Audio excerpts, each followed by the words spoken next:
I was talking about forgetting or not being consistent with reflecting on what happened. Like I said, I would just be all right. Oh, I didn't do this. I didn't do this. I didn't do this without giving a reason. Listen, if there's anything that you can grow, if there's something that you can grow up with, something that is like food, it is the criticism that you give yourself. It is that push, the review, the analysis that you make about yourself when you call yourself to the meeting to say, Lydia, you had 3, 4, 5 things to do today, but you've only done 2. What happened? You should be able to actually figure out that maybe there's a pattern and a tendency for you to skip some things.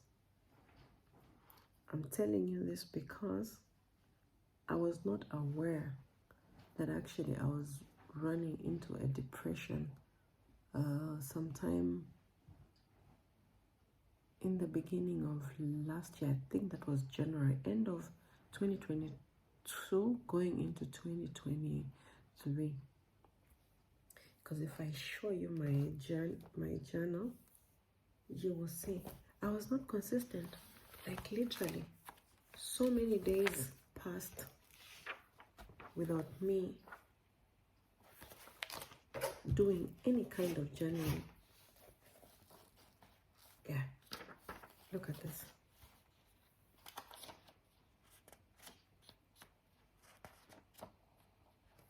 I have a lot of these gold ones.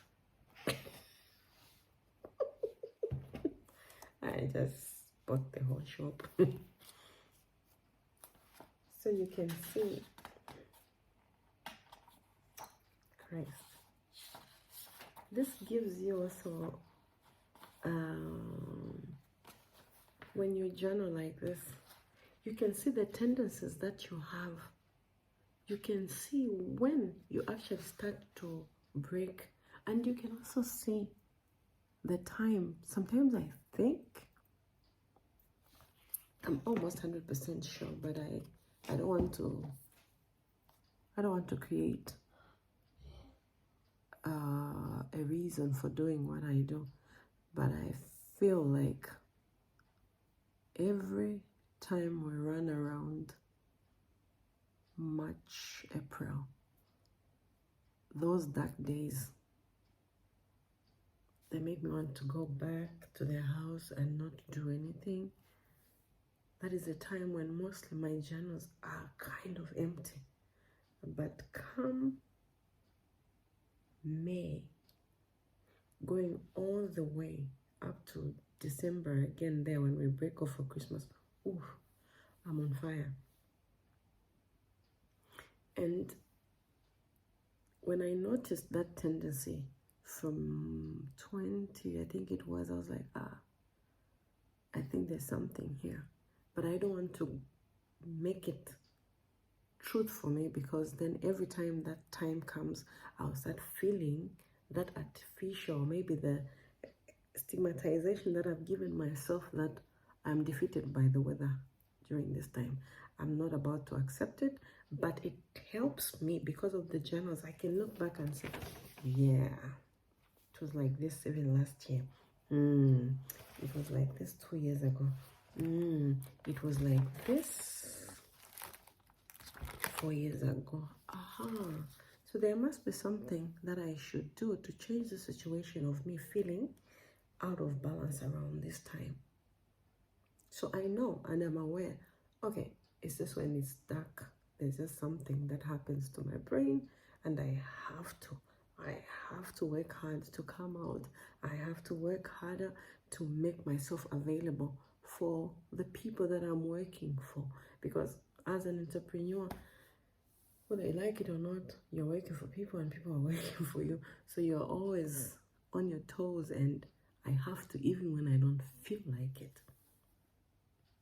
So that's literally one of the things that you have to focus on.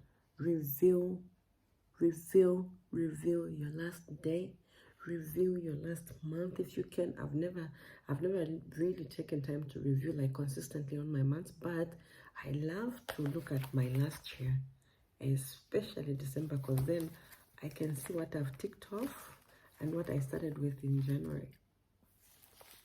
That to me is monitoring my progress. And I promise you, if you do that, hey, my friend, you'll be happy with the results.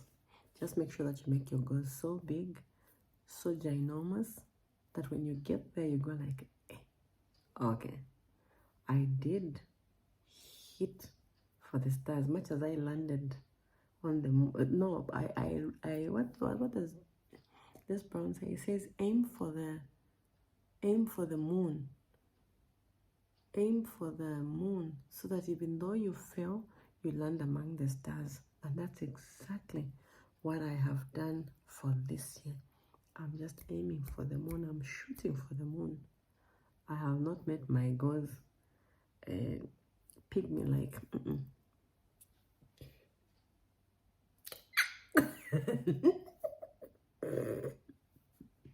I can't even hug them. I can't even do this. My hands are too short for my goals.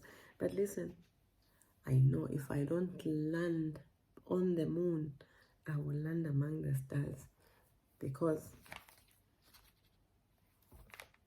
so anyway, feel free to write whatever you want, and feel free to put it in whichever language that makes you feel comfortable. But just remember, reveal it when you have to reveal it. I would advise that you reveal beginning of every month and end of the month, so that you can see what it is you have to take out and what you can plug into, what you can plug out and what you can put into the soil for you to actually move faster, or if you want to move slower because maybe your programs cannot catch up with other people's who are involved in your making, then you have the opportunity to actually find out if you're moving too fast or if you're moving too slow. But I always think you can never be too fast.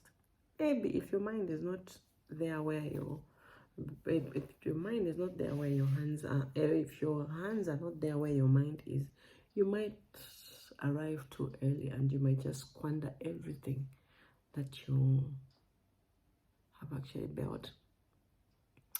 So the other thing that we're going to talk about is staying mindful. What does the word mindfulness actually mean? That is something that I'd like to allow you to think about. When you hear people say, be mindful about this, what do they mean? Let me give you seconds for you to ponder about this, to ponder on this.